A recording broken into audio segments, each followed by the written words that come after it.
Entramos en 5, 4, 3, 2, adelante. Hola, bienvenidos a Libros Nómades, el podcast. Hoy celebramos que el maestro Gabriel Sánchez Barragán está con nosotros en cabina.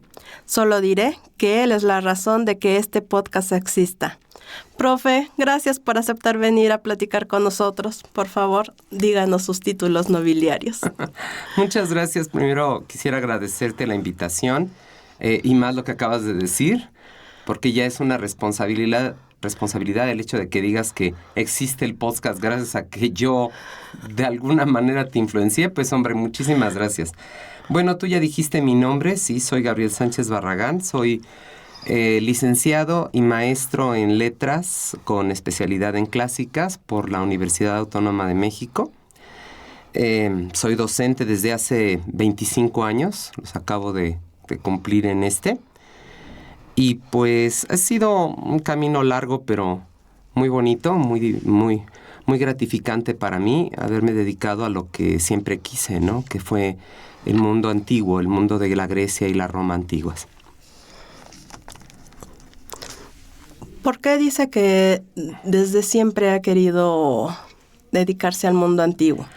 Bueno, yo creo que la vocación es algo muy particular. No todos sentimos llamados, que es de hecho lo que significa vocación, del latín vocare, llamar, invocar. No siempre lo sentimos y no siempre lo sentimos de la misma manera, ¿no? A veces son cositas, pequeños detalles en tu vida los que te van llevando hacia algún gusto particular.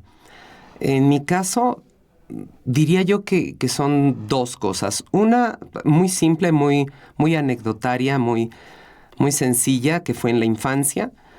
Y después ya algo mucho más, entrecomillado, digamos, académico. La anécdota es que, bueno, yo era, como yo soy de los años 70, entonces, pues éramos generaciones de televisión. No existía nada más que la televisión, ¿no? Que en aquel entonces ya se decía que era la caja idiota. Y pues ahora yo creo que la caja idiota es más chiquita y todo el mundo trae una, pero bueno, en fin. De niño yo veía, obviamente en aquel entonces los niños no veíamos cosas que no fueran de niños, y yo veía una caricatura que se llamaba Los Superamigos, y particularmente hubo un programa, un capítulo sobre mitología griega.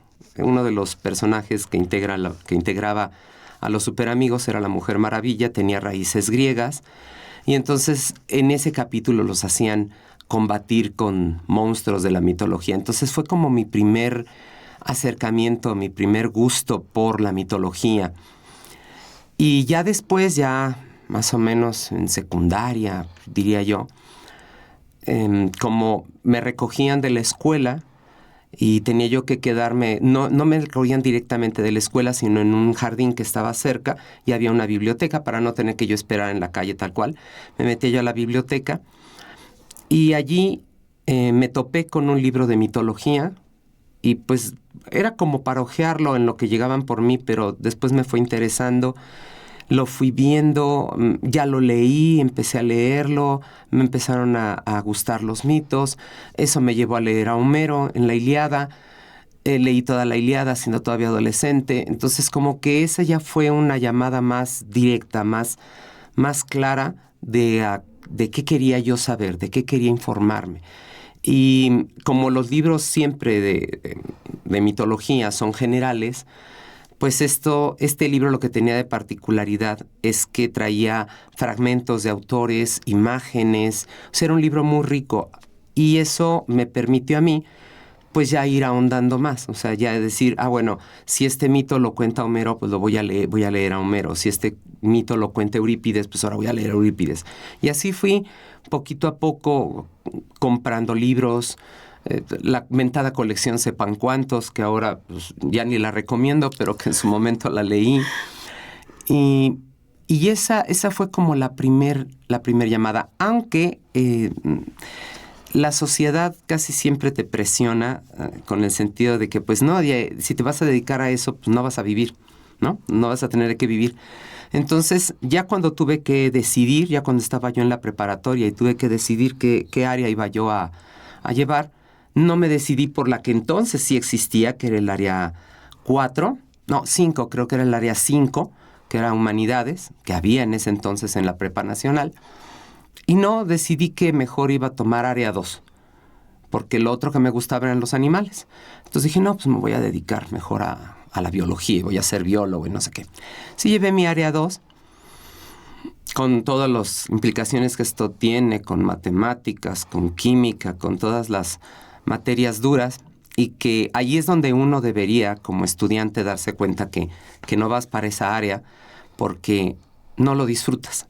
No disfrutas esas materias, nada más cumples con ellas, te esfuerzas con ellas, pero no sientes verdaderamente que sea algo que llene tus días. Sin embargo, bueno, terminé, salí bien, y como tenía yo pase reglamentado, pues entré a la carrera de biología. Y pues nada más estuve 3 meses o menos de 3 meses para darme cuenta que no era lo mío. No aguantaba yo 4 horas seguidas de química, 4 horas seguidas de estadística y probabilidad y de física. No era una cosa que yo dije, no, esto no es para mí. Esto está demasiado técnico, demasiado científico. Y fue cuando ya busqué hacer el cambio. Y hice cambio externo, que también esa es una cuestión como muy divertida, porque casi siempre los cambios externos en la UNAM pues son de carreras no saturadas a carreras saturadas, ¿no? Alguien está en química y quiere medicina, está en odontología y quiere medicina, está en trabajo social y quiere derecho. Y pues yo era el único bicho raro que decía yo, pues yo estoy en biología y quiero letras clásicas. Entonces te volteaban a ver así como de, ¿y eso existe? Y pues sí, entonces era como divertido tener que explicar por qué era la carrera, a qué se dedicaba, ese tipo de cosas que a veces al que le gustan, pues pasa desapercibido, pero para el que ni siquiera sabe que existen, a lo mejor muchos de los que nos escuchan no saben siquiera que existe la carrera de letras clásicas. Sí, exacto. Y eso con qué se come y como para qué sirve, ¿no? Eso es parte de... Pero es divertido a veces tratar de abrir la mente de las personas, ¿no? Y que vean que no todo es efectivamente un tipo de carreras únicas, ¿no? O sea, nada más puedes estudiar 10 cosas. No, carreras hay muchísimas. Y por tanto habría que ver para qué eres bueno. Y sobre todo, qué es lo que te divierte, qué es lo que te hace sentir bien. Uh-huh. Y hablando de qué es letras clásicas, creo que en el tiempo que he estado ahí, creo que los estudiantes de letras clásicas todavía no saben qué estudian. Todavía no saben para qué son las letras clásicas. Algunos creen que es traducción, otros creen que es filología. O sea, perdón por el brinco, pero hay que aclararlo. ¿Qué son las letras clásicas y qué estudian en letras clásicas? Sí, claro, mira. Bueno, en principio habría que entender que en México la carrera se lleva muy diferente a como se lleva, por ejemplo, en Europa. En Europa la llaman tal cual filología. Y por tanto la filología es el estudio directamente de la lengua, como tal, el griego antiguo, el latín. Y no tanto, aun cuando también lo estudian, no tanto el entorno, sino más bien concentrado en la lengua y a partir de la lengua saber todo lo demás. Digamos que la base es la misma para letras clásicas, pero la carrera tiene una tendencia precisamente de letras, es decir, la guía, el eje, es la literatura antigua y la lengua es el gran auxiliar para poder entender la literatura. Y a partir de la literatura ya puedes comprender con mucho más y mucho mejor lo que es toda la cultura. Historia, geografía, ciencias. Lo bonito de letras clásicas, digamos, es que si tú te interesa la lectura y al mismo tiempo te interesan otras cosas, otro tipo de disciplinas, pues casi todo se puede abordar, porque los antiguos hablaron y escribieron prácticamente de todo. Entonces puedes ir desde veterinaria, estudios sobre los animales, hasta cuestiones sociales, antropológicas. Los griegos y los latinos emplearon y hablaron de todo. Entonces puedes abarcar todo esto. Ahora, por supuesto que si hablamos a nivel de ¿en qué trabajas? Ya ese es otro aspecto, ¿no? ¿En qué trabajas? Pues ante todo es docencia en todas las áreas de literatura y de humanidades, pero también existe lo que sería trabajo editorial. Efectivamente, muchos se pueden dedicar a la traducción. Claro, no va a ser tan fácil en México que se busque traducciones de los antiguos, sin embargo se da.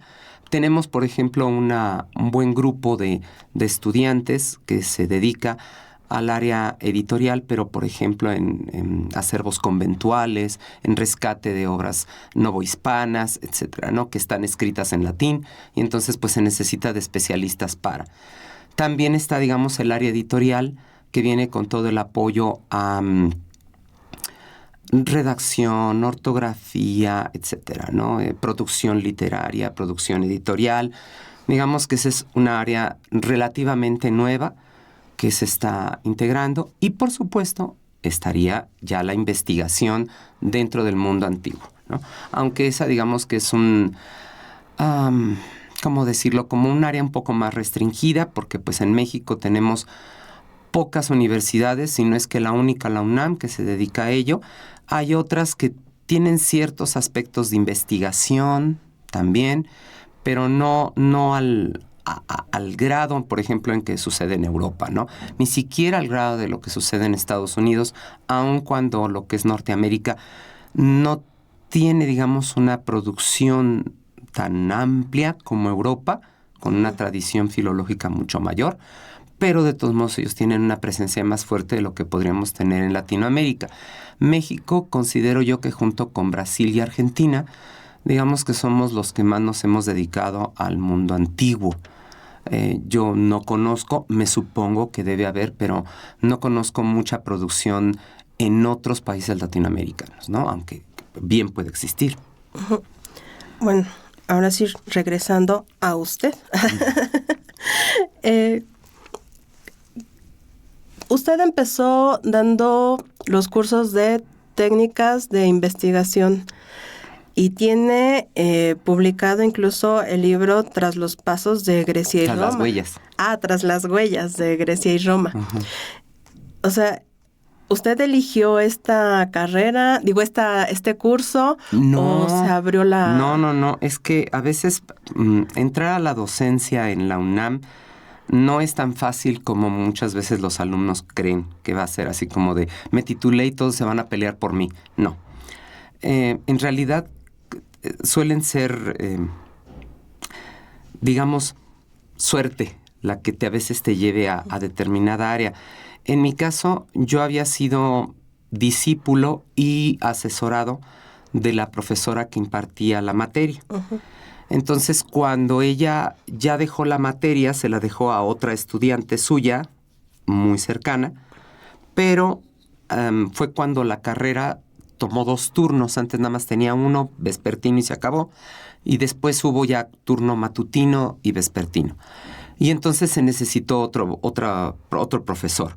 Y me acuerdo muy bien las palabras de la entonces coordinadora que me dijo, ¿tú qué sabes eso de las fichitas?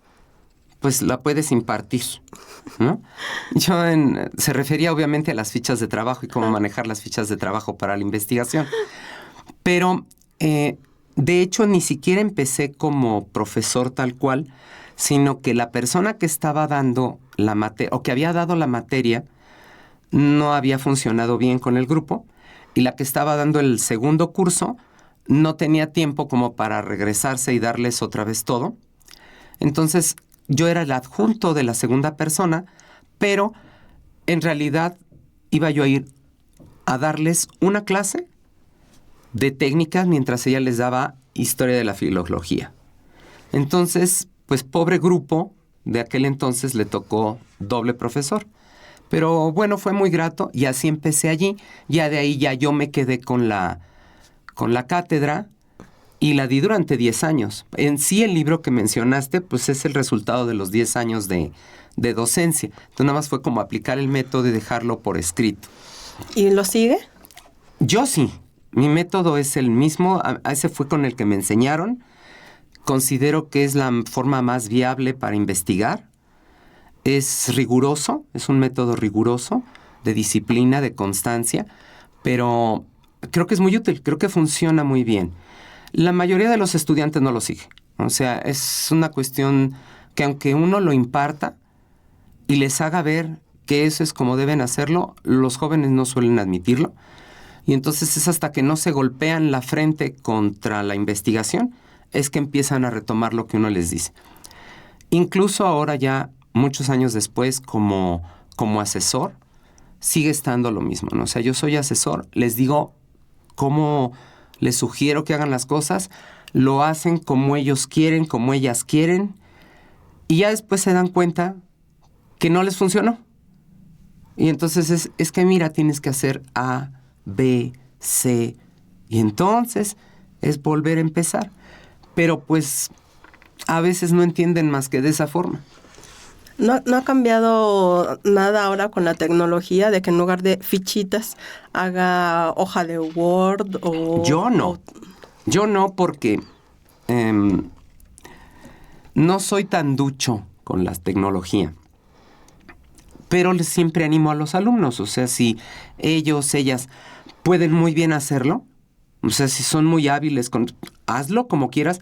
No me importa si la ficha es física o si la ficha es electrónica, siempre y cuando hagas una ficha, porque va a llevar un encabezado, va a tener un contenido, van a estar tus pensamientos también allí señalados. Entonces, mientras cumplas con el formato de la ficha, no me importa dónde lo hagas, pero cumple con la ficha. Y hay quien no lo hace. O sea, hay quien cree que lee el libro y con que ponga un post-it ya se va a acordar de todo lo que pensó en el momento de leer eso. Y es lo que no ocurre, porque ni siquiera es un post-it que traiga agregada la idea, sino simplemente es un marcatexto. Y pues no funciona. Y te digo porque me acaba de pasar así con un alumno que me entregó un avance de su tesis y era así como de chile dulce y manteca. Y le dije, es que se nota que no traes una idea clara.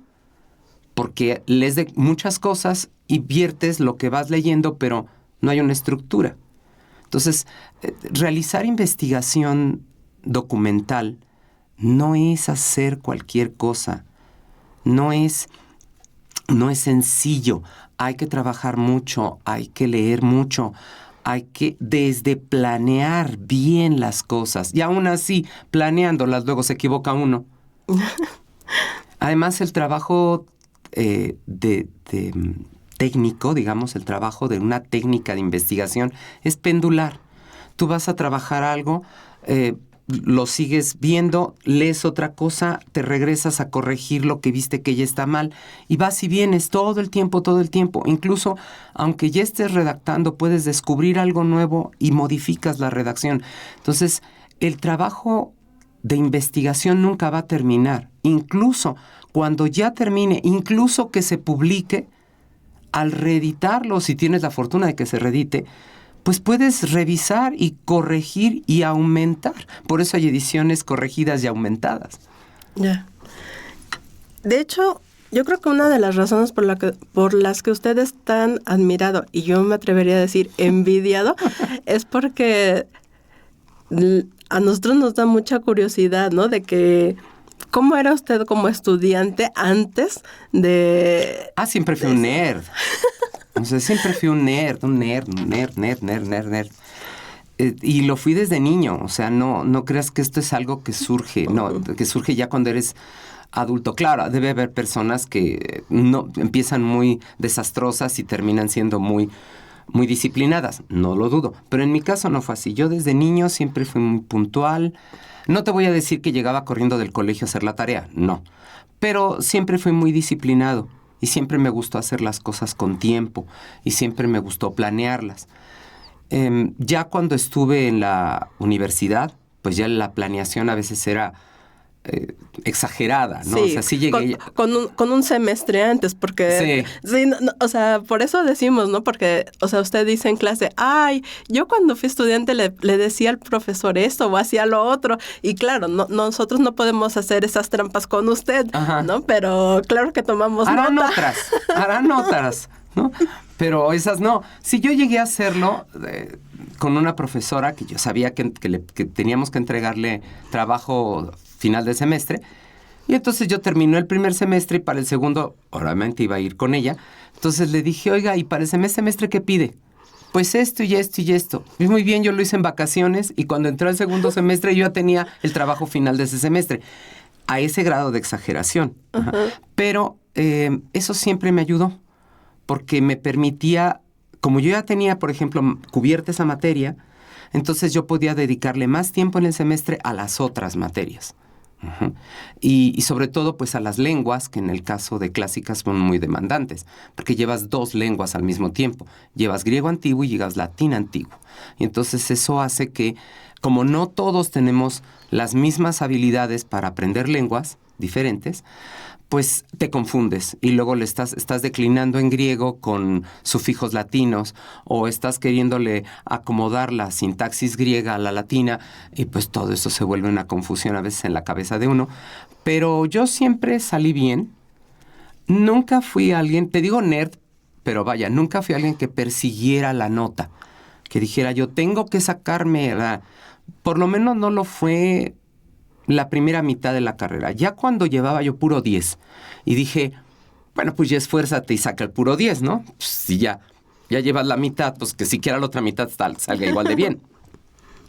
Y ya entonces sí ya le puse más interés y pues sí, salí muy bien. Ya. ¿Y qué recomendación le daría, por ejemplo, a los estudiantes de letras clásicas para aprender lenguas?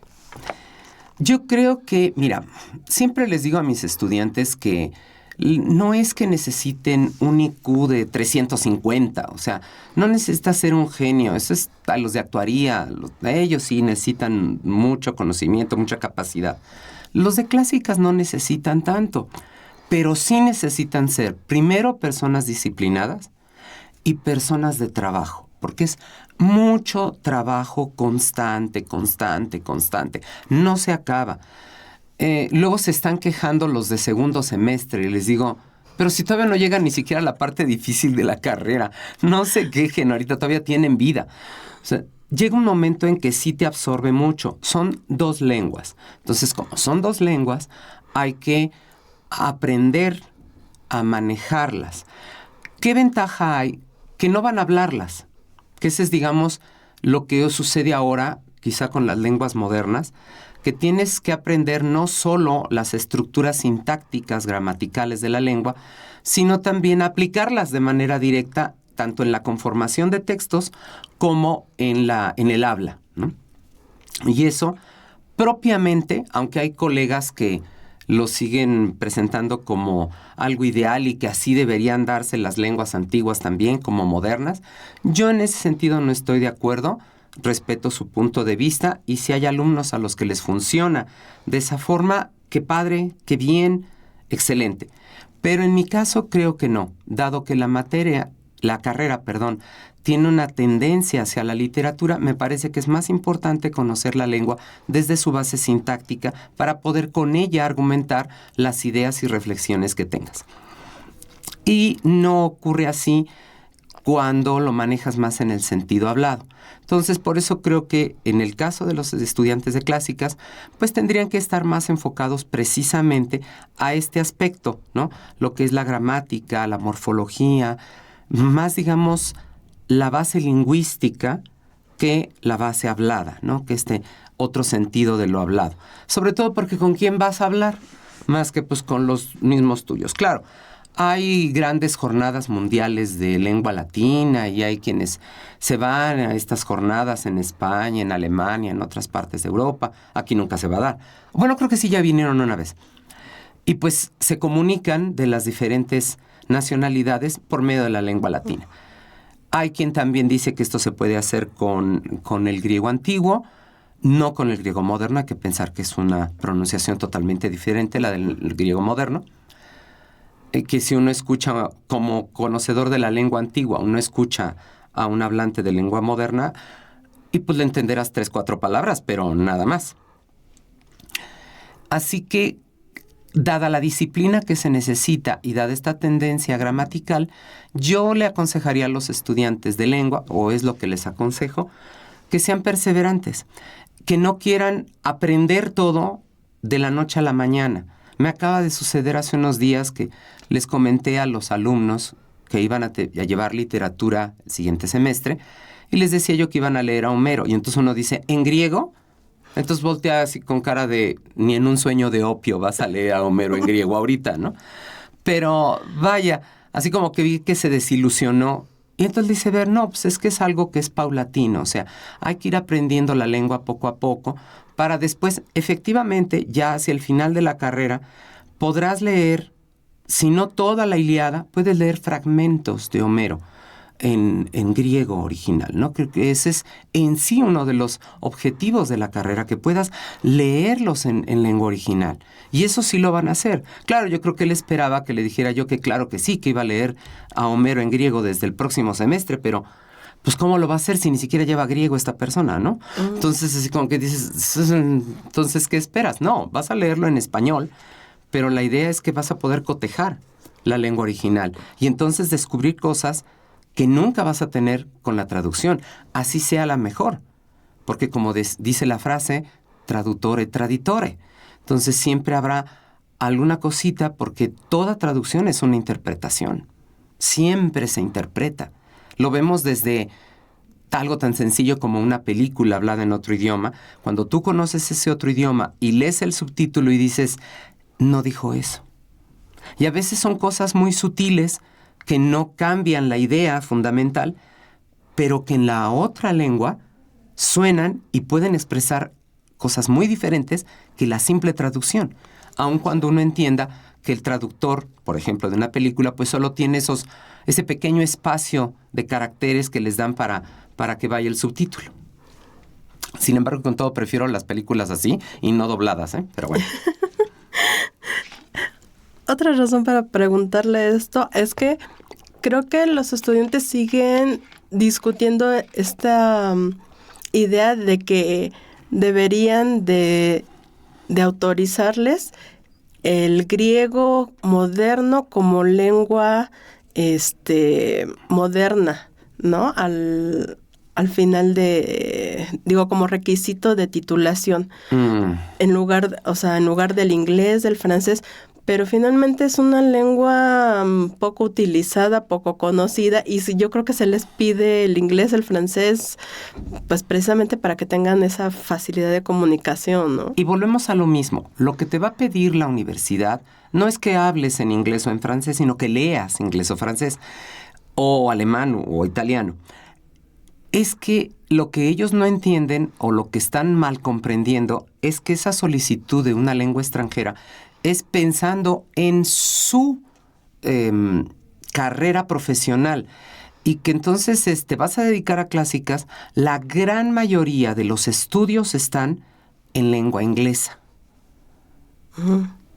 O en lengua francesa menos, o en lengua italiana menos. En lengua alemana hay muchísimo.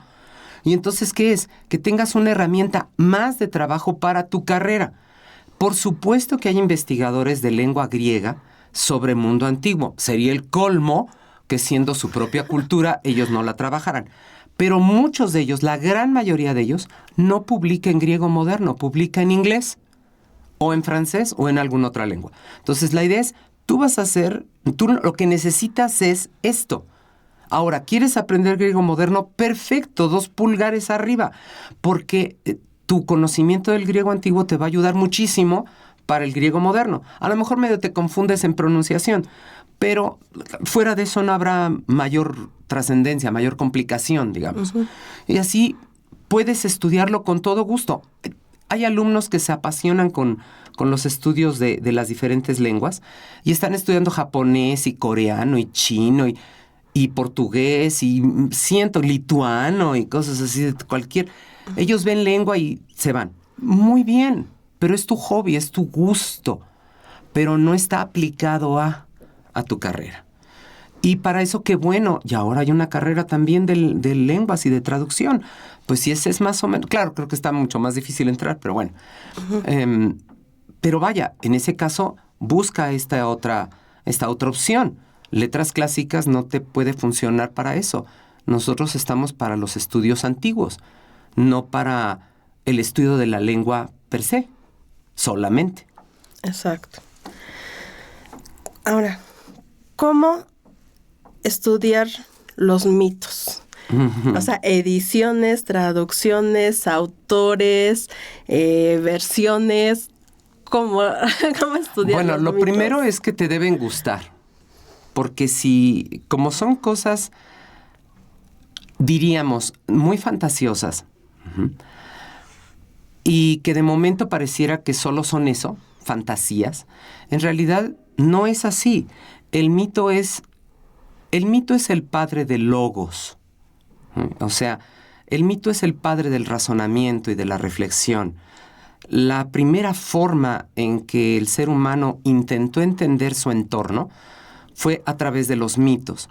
Y estos entonces revelan, por una parte, ese intento de reflexión, ese intento de conocimiento de lo externo, y por otra, los problemas internos tanto de las sociedades como de los individuos. Entonces, los mitos no son mentira, son otra forma de verdad. Porque el griego antiguo, para decir verdad, dice aletheia, y está formada de 2 raíces, una alfa, privativa, y el sentido de la palabra lethe, que es olvido. Entonces, la verdad antigua es en realidad un no olvido, aquello que merece la pena recordarse, digamos. No la verdad filosófica como hoy se entiende. Entonces, como son otra forma de verdad, al explorar los mitos, exploras a ese pueblo que los concibió, e incluso en sus aspectos más profundos de su psique. De allí que acercarse a los mitos no es nada fácil. Los mitos como disciplina nacieron más o menos a finales del siglo XIX y se ha dado muchas escuelas interpretativas del mito, desde las más antiguas, griegas antiguas incluso, que los veían como símbolos naturales, hasta el mentado naturalismo, hasta las escuelas más modernas sociológicas, ¿no? Entonces, hay muchas formas de acercarte al mito y el problema es que en realidad ninguna de ellas es única. Se habla de teorías monolíticas, pero en realidad ninguna de ellas responde al 100% a todos los mitos, ¿no? Lo mejor cuando estudias es ser ecléctico y esto te lleva entonces a tener que estar revisando todas las diferentes escuelas y ver qué mito se puede interpretar de qué forma. Y aun cuando tú encuentres una, no quiere decir que es la única, la puedes interpretar desde otro aspecto. Y esto va complicando la situación. De allí que cuando uno estudia un mito y verdaderamente quieres profundizar en él, vas a tener una avalancha de información desde la antigua hasta la moderna. Y entonces es mucha lectura. Me dices ediciones. De entrada, para estudiar profundamente el mito necesitas conocer las lenguas, porque es acercarte a, no es leer simplemente una traducción, entrecomillado de simplemente, porque traducir no es simple, pero digamos que no es solo ello. Tiene uno que conocer y entender la obra, el autor y las circunstancias concomitantes tanto de uno como de la otra. Así que todo eso es una complicación más, y cada vez te vas llenando de información y ya que tienes esa información ahora es dila tú, pero de manera coherente y fácil que te entiendan. Como verás, es muy complicado hacerlo. Es muy complicado. Por eso casi nadie le entra al mito. Es más fácil trabajar otras áreas del mundo antiguo, donde a veces, digamos que la metodología ya es más práctica. No sé, historia. Escoges un tipo de metodología histórica y a partir de esto elucubras sobre los hechos, ¿no? Es como más sencillo. O la literatura. Escoges una teoría literaria e interpreta sobre esa teoría literaria el texto y bueno, digamos, entrecomillado todo siempre, es más sencillo. Pero con el mito sí te puedes casar con una escuela interpretativa, pero siempre habrá quien te pueda rebatir con otra escuela. Y no quiere decir que el otro esté mal. El mito es tan abierto, es tan flexible y a la vez fue construido a partir de tantas ideas que es fácilmente interpretado desde diversos ángulos. Precisamente por eso le hice la pregunta, porque usted puede dar la clase de mitología griega, al otro semestre mitología romana, pero además da el curso, o bueno, llegó a dar el curso de intersemestral de lo monstruoso, no recuerdo el resto del nombre, la diosa. Sí, porque eso ya es el resultado de tus estudios. Claro, tiene los libros, ¿no? De las 7 Cleopatras del Nilo, Degustando la Eternidad, la Ambrosía, la Oliva y la Diosa. Y también, por ejemplo, tiene esta interpretación precisamente cuando dijo los superamigos, cómo vienen los héroes a través de, o mejor dicho, los superhéroes actuales, cómo devienen de los héroes míticos, ¿no? Sí, es que en realidad el héroe es el mismo, de Gilgamesh a Superman. O sea, la base heroica del mito es posiblemente la misma, porque al fin y al cabo nacen de los mismos seres humanos. Entonces son las mismas carencias, las mismas necesidades, los mismos impulsos, las mismas ideas. Por supuesto que varían de cultura a cultura, varían de tiempo a tiempo. No es lo mismo exactamente igual un Gilgamesh que un Superman, precisamente porque uno es del 3000 antes de Cristo y el otro es del 2000 después de Cristo, porque uno está en una cultura mesopotámica, bueno, del área, asirios, babilonios, y el otro es cultura norteamericana. Entonces, obvio que las diferencias se dan, pero la base, ese sentido de luchar, de enfrentarse y superar los obstáculos, esa es la base heroica y ahí está la línea. Ahora, sí, de los libros que mencionabas, pues obviamente son producto de lo que uno va estudiando, y sobre todo de lo que uno se va interesando. Uh-huh. No solo imparto la clase de mitología en la facultad y en la carrera es con mucho pensando en los alumnos y en la carrera como tal, y por tanto es más bien contarles los mitos, ¿no? Y que tengan ese conocimiento general de los mismos. Pero no es en sí el estudio de los mitos, porque para eso necesitarías que ellos ya estuvieran mucho más avanzados. Sí he llegado a dar alguna materia de metodología mítica. Ha tenido respuesta, pero digamos que los alumnos cuando se enfrentan ya a lo que sería trabajar el mito, pues ya le sacan al parche. Entonces sí, porque ya ven la cantidad de lo que hay que hacer y como que ya no les parece tan atractivo. Ajá, ay, qué rápido lo voy a hacer, ¿no? Mejor hago una traducción anotada y salí del problema. En cambio, no se animan mucho a hacer investigación mítica como trabajo de tesis. Y dentro de esto mismo, pues en mi caso, el interés que yo empecé a tener, más o menos hará como unos 12, 15 años. Quizás hasta más porque empezó desde la carrera, pero lo soslayé un poco. Es sobre la mujer en la antigüedad, las mujeres en la antigüedad.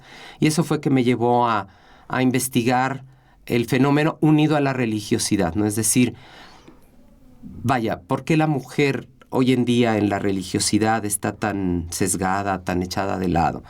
Pues porque tenemos una construcción social de tendencia favorable a los hombres, ¿no?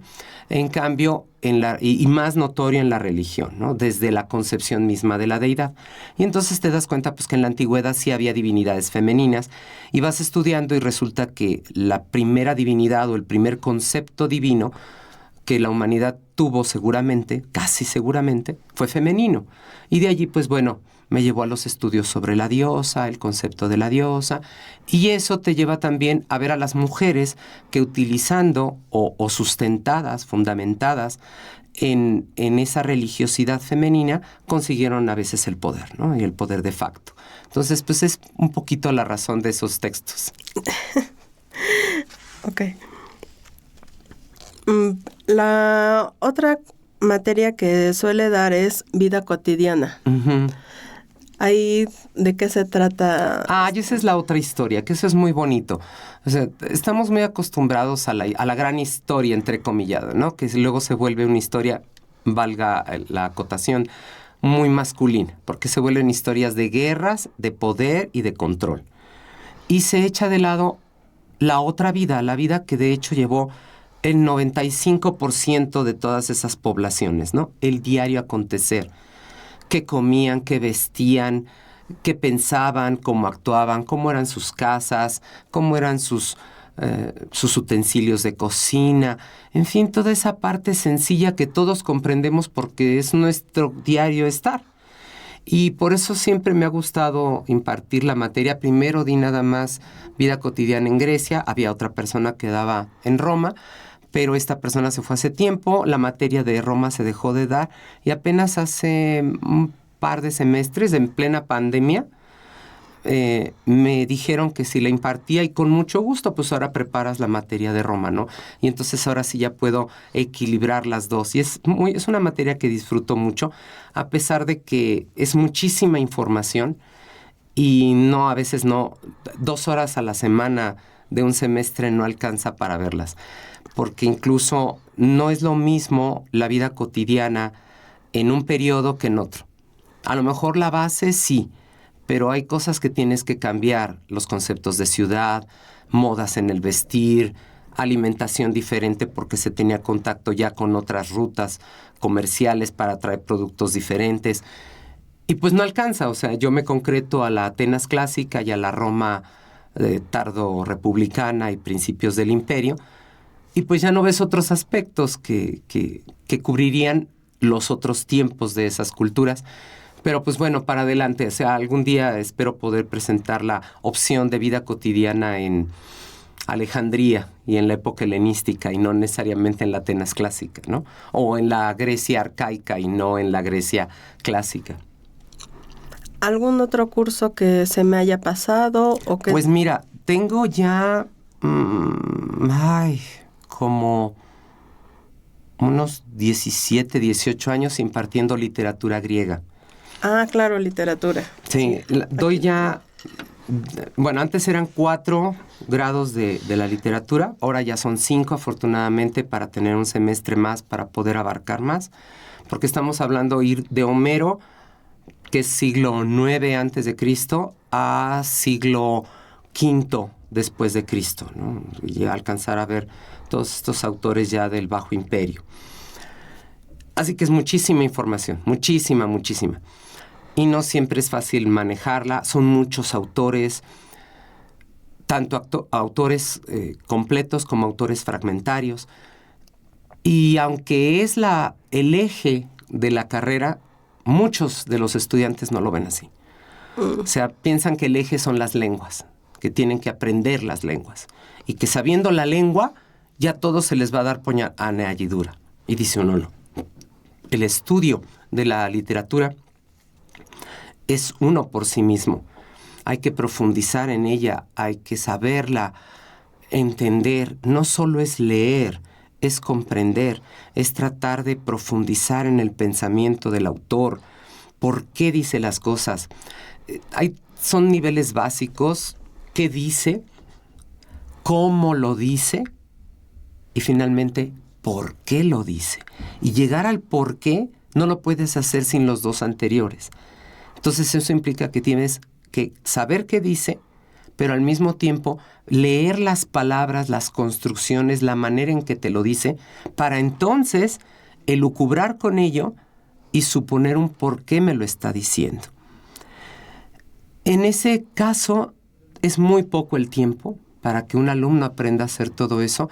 Yo intento que esto sea durante los 5 semestres, en la idealidad de que ese alumno o alumna esté conmigo de primero a quinto, cuando a veces no es así. A veces por cuestiones personales, por horarios, por lo que sea, no toman un curso, van a tomarlo con otro profesor, luego tampoco terminan con ese profesor, se regresan con uno y luego se vuelven a ir con otro. Entonces se vuelve una forma en que nunca terminan por obtener una metodología de trabajo.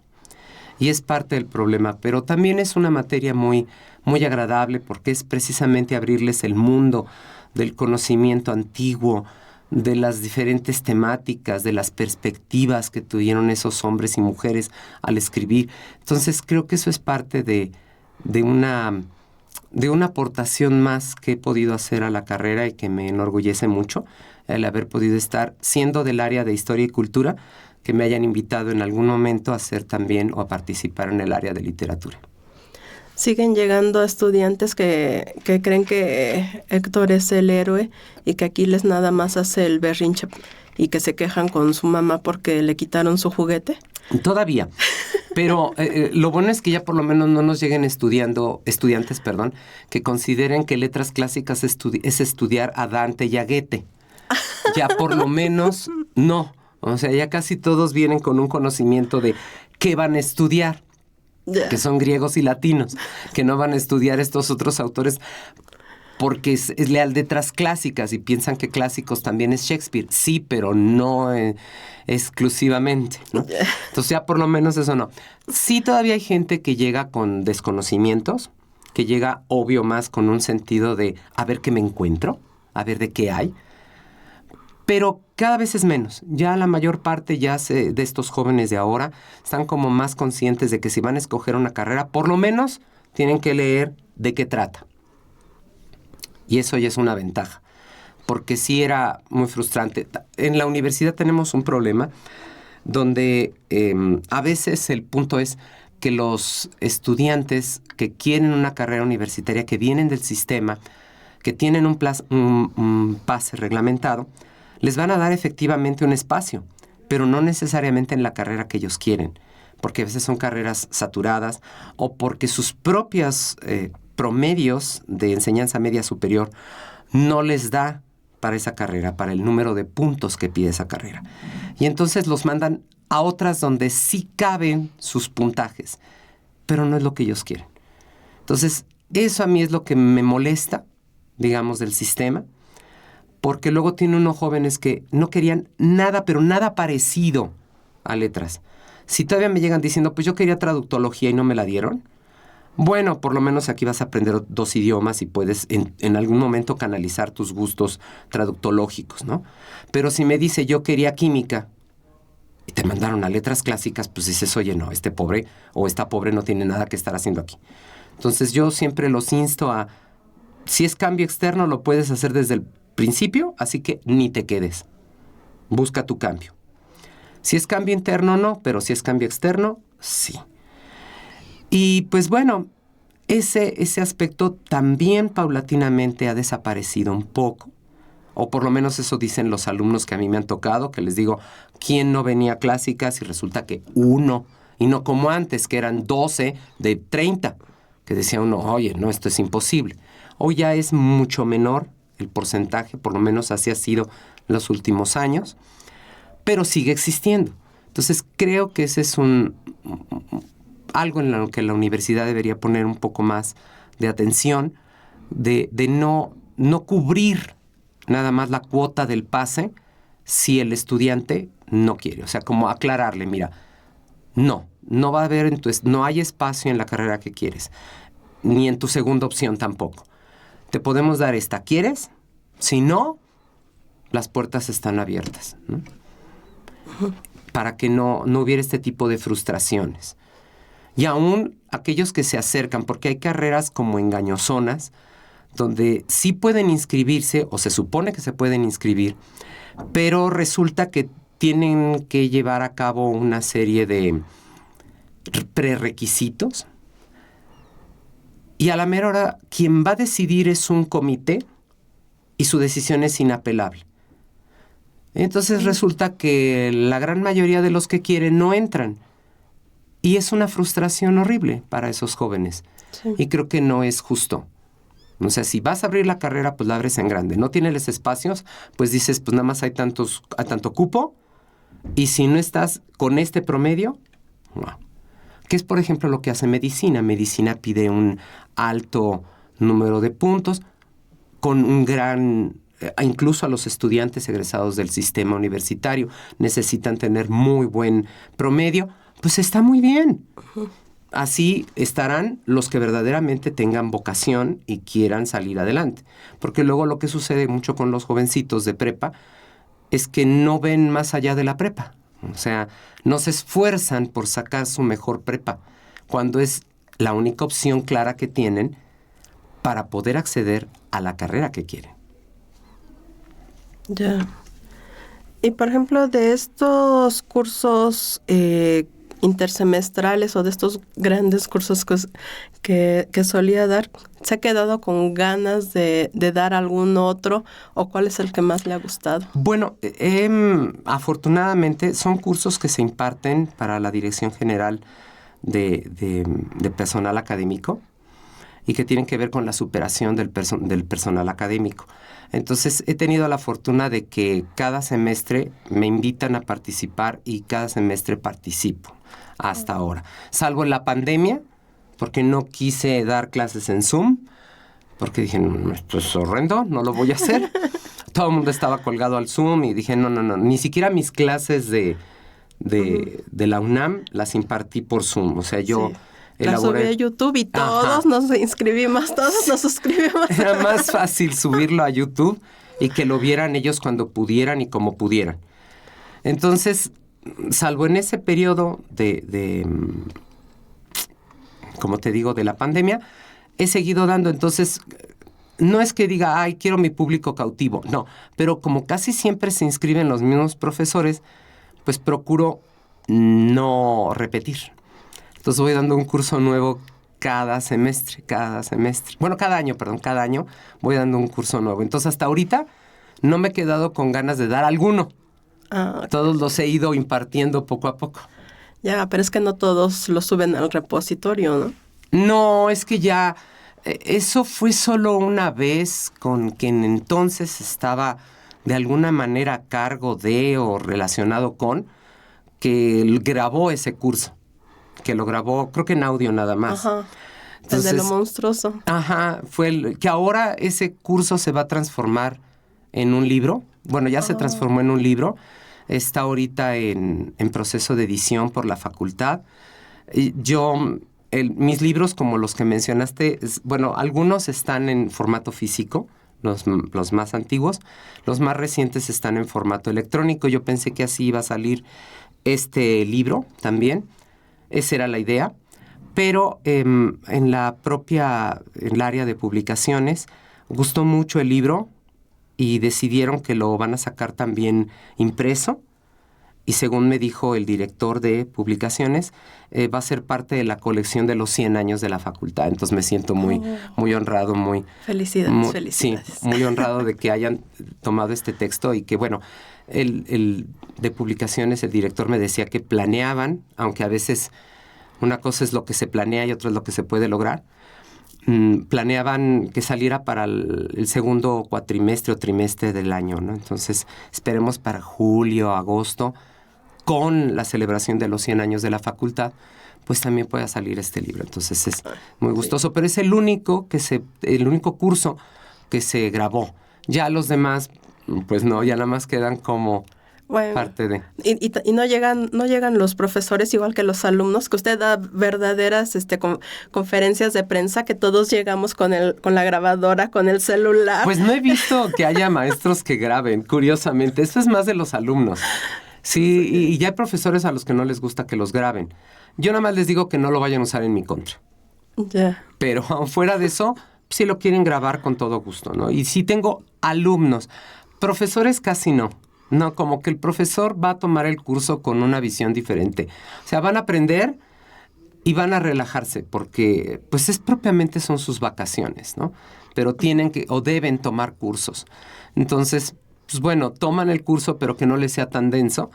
Y pues no, sí he visto que toman apuntes y todo, pero nunca hasta ahora no he visto a nadie que saque la grabadora, ¿eh? No, bueno, es que nosotros de matarnos anotando ya la tecnología nos ayudó y ya mejor con el celular. Claro, lo que pasa es que a veces el estudiante piensa que tiene que escribir absolutamente todo lo que el maestro dice. No, parte de ser un estudiante es aprender a tomar apuntes. Y entonces aprender a discernir qué información es necesaria, es la más necesaria, la más importante, y soslayar aquella que no lo sea. Porque hay aspectos que son X, pero con los estudiantes no es así. O sea, yo haz de cuenta, hay cosas que fulano era hijo de tal y de tal. Y sigo avanzando en esto y lo importante es su pensamiento y cómo lo estructura en su obra y de pronto la mano levantada. ¿Sí? ¿Cómo dijo que se llamaba la mamá? No es algo tan interesante, pero pues bueno, ahí te va. El nombre era así. Esos detalles, pues, X, tú los das como parte de la información, pero lo más trascendente es lo otro. Entonces, como estudiante tienes que aprender a separar lo trascendente de lo que no lo es tanto. Jamás en un examen yo voy a poner nombre del papá de Aristófanes. O sea, si alguien sabe, qué bueno. Filipo, perfecto, sí, pero no es un punto trascendente. Mejor es cómo es la comicidad de Aristófanes. Ese es el punto trascendente. ¿Y eso nadie lo alcanzó a notar? No, eso no lo anota. No se prefieren saber cómo se llama el papá. Entonces, no, hombre. Necesitamos una clase de cómo tomar apunte. Pues sí, pero mira, eso es parte de lo que uno va aprendiendo con los años. Y con los años de estudiante, en realidad.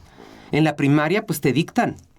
En la secundaria, medio te dictan. En la prepa ya no te dictan.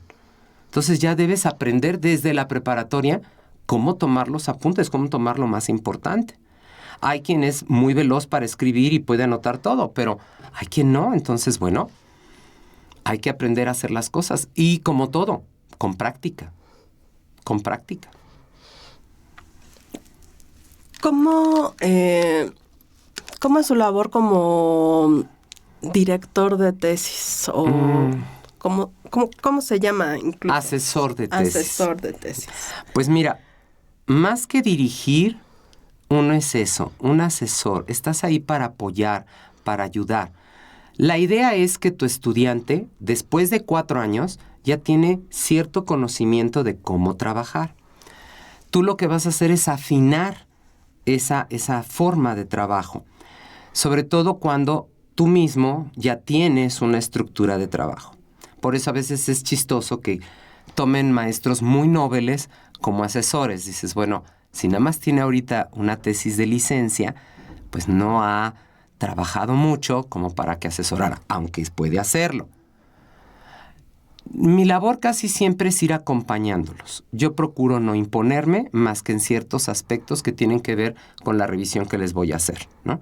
Se hace cuenta, si me piden que sea una traducción, que los asesoren en una traducción, entonces yo les voy a pedir la manera en que me tienen que presentar los textos. Porque ellos están acostumbrados a traducir ad sensum, por puro sentido de que yo creo que quiere decir esto, y sin ningún tipo de análisis morfosintáctico. Y yo no. Y entonces a mí, si yo voy a revisarte tu texto, yo no me tengo por qué poner a hacer el análisis morfosintáctico y a revisar diccionarios y demás. Ese es tu trabajo como tesista. A mí me tienes que entregar la estructura para que yo nada más, si al leer el griego, comparándolo con tu traducción, veo alguna diferencia, yo no me tenga que regresar a decir, a ver, esta es tal palabra y ir a buscarla al diccionario. No, cojo tu análisis y ya simplemente reviso. Pero si no es una cuestión así tan técnica, sino más bien sobre otros aspectos culturales, etcétera, entonces sí lo que hago es que me entreguen sus avances y yo voy corrigiendo. Y entonces la corrección es y diciéndole, ya pensaste en esto, ya viste esto, te falta información aquí, no estás profundizando acá, en fin, ¿no? Como irlos guiando para que su trabajo sea lo más decoroso posible. Y siempre que se note que es ese joven, esa joven, que no es uno, porque hay profesores que quieren que sus asesorados trabajen no solo como ellos, sino que escriban como ellos y piensen como ellos. No. Es otra persona y esa persona está haciendo su propia labor investigativa y por tanto merece tu respeto. Entonces yo siempre es, a ver, ¿qué vas a trabajar? ¿Cómo lo quieres trabajar? Ah, muy bien. Puedes hacer esto, puedes hacer lo otro, puedes hacer aquello. Ahora, también sugieres material de lectura, también haces otras cosas como corrección de estilo, en fin, ¿no? Que es parte de tu labor.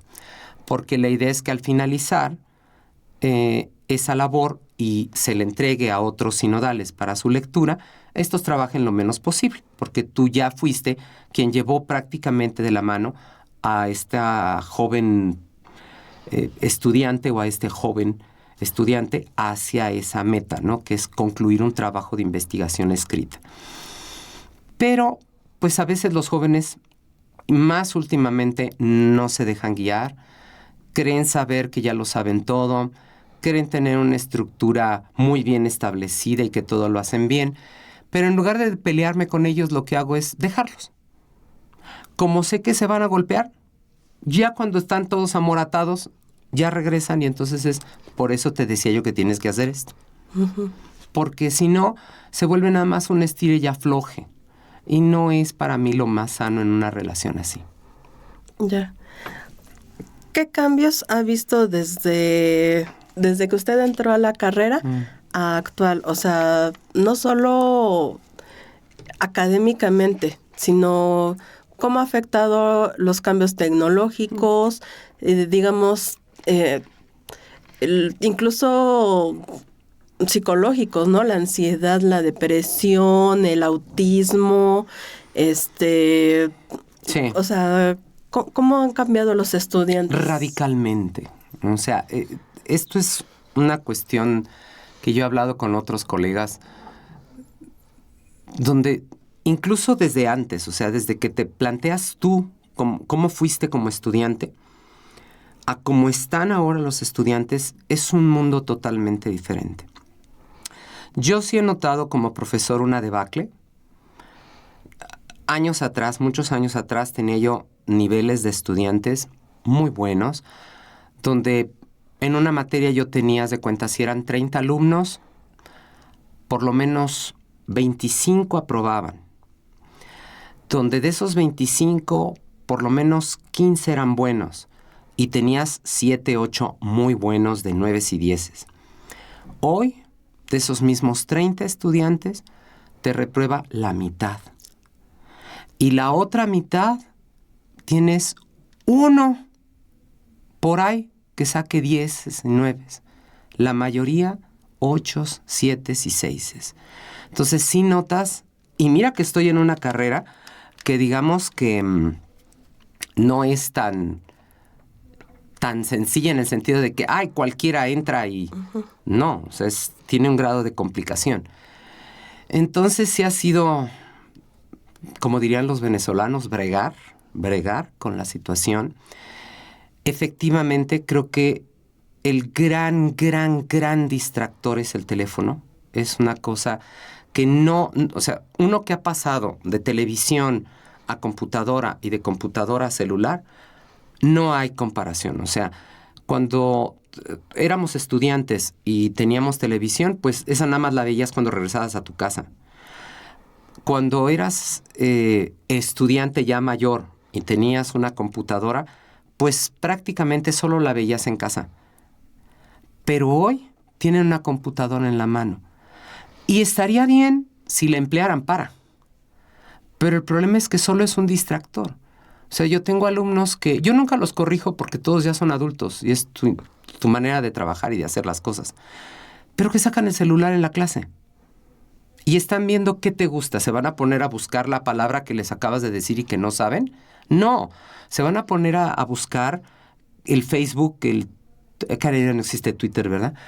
Cualquiera de sus redes sociales para estar viendo las fotos de sus amigos de cómo le sacaron una foto a una garnacha, que es lo que están comiendo ahorita. Entonces dices, ¿para ver una garnacha? O sea, ¿qué trascendencia tiene? Y ese distractor hace que estén más pendientes de otras cosas. O sea, yo una vez escuché un grupo de estudiantes que estaba acaloradamente discutiendo y dije, ojalá estén discutiendo, no sé, el aspecto ético en Esquilo. No, estaban discutiendo sobre Juego de Tronos. Y me acuerdo que les dije, si con esa vehemencia estudiaran, serían excelentes estudiantes. Y no es que esté mal, es que simplemente hay un tiempo para todo. Claro que es buenas las series y todo esto, sí te divierten, te relajan. Son para eso, para que te olvides del resto de las cosas, de tu vida, las malas, incluso la escuela y todo, para que durante los 45 minutos de la serie estés divertido y no estés pensando en, está muy bien, pero que no sea toda tu vida, que no te la vivas pegado al teléfono para saber eso. Todo este montón de youtubers, de influencers, digo, hay algunos que pues a lo mejor sí vale la pena escucharlos. Démosles el beneficio de la duda, pero la mayoría de los que yo oigo o que he llegado a oír, no vale la pena lo que dicen, no es trascendente de lo que hablan. Venden un tipo de información mediocre, si no es que inventada. Tratan temas dizque con gran profundidad, pero pues son personas muy jóvenes como para profundizar en ello, que dices, pero ¿de qué me hablas si tienes 21 años? O sea, ¿qué has vivido? ¿Qué ha sido tu vida como para que reflexiones sobre la levedad del ser? No es que traje el profesionista. ¿Y quién es? No, pues es fulano. ¿Y quién es fulano? Uh-huh. Y pues no, y de allí están, y allí se pegan, y allí están siguiendo. Y mira que estos son siquiera aquellos que tienen una discusión con profesionistas, ¿no? No, hay algunos que su programa es decir majaderías y hablar majaderías y tratar temas sexuales y morbo, porque saben qué es lo que vende, y la gente allí pegada. Y te das cuenta que dices, bueno, pues, caray, por eso también el país está como está. Pero bueno, ni modo. Aquí nos tocó vivir, diría Cristina Pacheco. Y un poco más polémico, ¿y los profesores? ¿Qué tal? En la facultad, dices tú. Claro, y en letras clásicas. Sí, ¿Qué tal? Pues mira, como siempre, hay de todo. Ahora sí que, como diría la frase, hay de todo en la viña del Señor. desde mis propios tiempos había maestros muy buenos, otros no tanto, todos haciendo un esfuerzo, ¿no? Pero yo creo que esto depende mucho más de los alumnos que del profesor.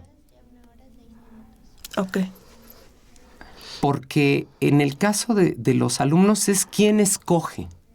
Ujú. Ajá. Tú escoges un maestro, ya medio tienes información al respecto, ya sabes más o menos cómo es. Bueno, ahora dedícate también a preguntarle a sus alumnos, a ver cómo trabaja, a ver cómo califica, y a partir de eso decídete. Como profesor, tú ofrece. Hay quien dice, no, es que nada más esta es la mejor forma para dar clases de literatura. Para ti, compañero, para ti, pero no para mí. Para mí hay otro método. Y depende del estudiante. Hay quien contigo va a funcionar muy bien y va a ser feliz. Hay quien dice, qué asco estar con ese profesor. Bueno, aprende a respetar al otro. Yo nunca he hablado mal de un compañero. Nunca. Cuando no tengo nada bueno que decir de él, no digo nada. Oiga, maestro, ¿cómo es fulano? No tengo idea, mira. No fue mi compañero, no fue mi maestro, no fue mi alumno. No sé cómo es. Mejor pregunta con quién se haya ido. Aunque yo sepa que es terrible, jamás diré mal de un compañero. Porque es parte de la ética. No hay que envidiar a otros, hay que hacer un buen trabajo uno. El mejor trabajo que puedas. Si le funciona a tus alumnos, viento en popa.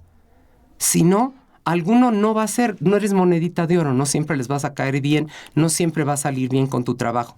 Está bien, se puede, se vale. Hay otros 2 colegas para hacerlo. Esa es la ventaja ahora, en mi tiempo no. En mi tiempo era un mismo maestro para dar la misma clase toda la vida. Pero ahora ya no. Entonces, con esta apertura es fantástico. Ahora hay mucho maestro joven ya. Antes era muy difícil lograr entrar. Hoy ya no es que sea fácil, pero hay más posibilidades que una persona joven empiece a dar clases en la facultad y se van forjando. Y algunos ya se han hecho de buen nombre, aunque son gente muy joven. Ujú. Sí, decía esto porque en algunas ocasiones se ha dado que llega un maestro y dice, bueno, voy a dar, recuerdo una clase, ¿no? Que decía, creo que era magia romana, ¿no? Y práctica y teórica y práctica, ¿no? Y todo, ¿no? Y uno veía el temario y decía, ¿en serio va a decir esto? Y pociones y todo, y ¿en serio esto va a ser práctica? Y se podría, ¿no? pero diría así, ¿con qué objetivo? Ajá, o sea, y si los chicos no tienen O te arriesgas a cosas... el sentido común. Ajá, te arriesgas a cosas malas, porque si tú estás diciendo que vas a manejar magia y pociones, y efectivamente tú puedes enseñarles a hacer una poción, puedes enseñar cómo se mezclan las plantas, y cómo lo va a usar el alumno. Ajá. Yo me acuerdo mucho de una alumna de esa época, precisamente de eso, porque me acuerdo que era con esa materia, que me dijo que se acercó a preguntarme que qué sacrificio le podía hacer a Afrodita. Y yo me quedé así como de... Dice, porque pensaba matarle unas palomas. Ay, dije yo, pobres palomas, ¿qué culpa tienen de que tú no encuentres novio? Entonces le dije, mira, mejor compra unas rosas y se las ofrendas. Yo porque dije, no le puedo decir, no digas tonterías. O sea, no. O sea, mejor haz esto, ¿no? Algo incruento. Le dije, porque no tiene que ser un sacrificio cruento. Puede ser un sacrificio incruento. Y ya se la empecé a manejar sobre esa línea. Mira, que aquí, que allá, que las libaciones, que la leche, que el agua, que bla, bla, bla. Y ya como que se fue más tranquila y más para hacer su gusto de su práctica mágica, ¿no? Pero dije, esto es parte de lo peligroso que puede ser, aún en una carrera como la nuestra, ciertas materias. Exacto. Y en conclusión, como ¿qué recomendaría ya a los estudiantes en general, ¿no? Para aprender a estudiar, para aprender a aprender. Como te digo, primero disciplina. Si eres una persona indisciplinada, va a ser muy difícil que seas un buen estudiante. Porque no importa la carrera, no importa hacia dónde vayas, si no tienes una metodología de trabajo propia, no digo que te la aprendas de alguien más, algo propio, una manera que tengas de trabajar, no vas a lograr nada. Entonces, primero, disciplina, perseverancia. Las carreras universitarias no son para todos, ni todos tienen por qué estudiar una carrera universitaria. Hay gente que es muy habilidosa para otras cosas. Y está bien, y todas son necesarias. Un muy buen vendedor es necesario. Entonces, no tiene por qué ese joven con habilidades para vender dedicarse a una carrera universitaria forzosamente. Pero si te vas a dedicar a ello, tienes que, a la par de la disciplina, aprender una metodología de trabajo y seguirla, porque tú no sabes, aprende de quienes ya lo han cursado, de quienes ya han vivido y aprende a seguir una metodología de trabajo. Yo creo que esos son los 2 puntos principales unidos a esta perseverancia, al trabajo cotidiano, a que no va a ser de hoy para mañana, que todo va a llevar tiempo y que no seas apresurado. Creo que es la parte más difícil hoy en día porque estamos muy acostumbrados a que todo corra rápido. Pones el dato en la computadora o en el celular o en la tablet y quieres que en menos de 3 segundos ya aparezca la información, si no empiezas a golpear la máquina. Los que vivimos otro tiempo donde de pronto prendías la computadora y tardaba 10 minutos en encender, en calentarse y en todo, somos como más pacientes. Pero los jóvenes de ahora que están acostumbrados a la velocidad, no. Entonces, eso en una carrera universitaria, sea la que sea, no lo tienes. Tiene que ir paso a paso. Y eso es para mí el tercer punto que se debe enfatizar. Y ya, finalmente, que sientas vocación, gusto por lo que estás aprendiendo. Si tú no estás feliz en donde estás, no es tu lugar. No es tu lugar. Sobre todo porque a eso te vas a dedicar el resto de tu vida. Entonces, si estoy estudiando nada más porque mis padres me dijeron que tenía que estudiar y que tenía yo que estudiar esto, no me gusta, pero aquí estoy, eso nunca va a hacerte feliz y nunca vas a estar a gusto y nunca vas a disfrutarlo. Por tanto, no es un buen camino de vida. Aquel que no se quiere casar, pero su familia lo presiona para casarse, ¿va a tener un bonito matrimonio? No, pues es más o menos lo mismo que ocurre con una carrera. Es casarte con una carrera. Entonces vas a tenerla toda la vida. O esa es la idea, tenerla toda la vida. Y entonces que digas, ay no, bueno, mira, yo estudié letras clásicas, pero pues mejor puse mi tienda de regalos. Mejor hubieras puesto la tienda de regalos y no hubieras estado 4 años estudiando griego y latín. Pues sí. Es que saluda en griego. Jaire. Jaire. Bueno, muchísimas gracias por venir. Contrario. Gracias a todos. Nos vemos.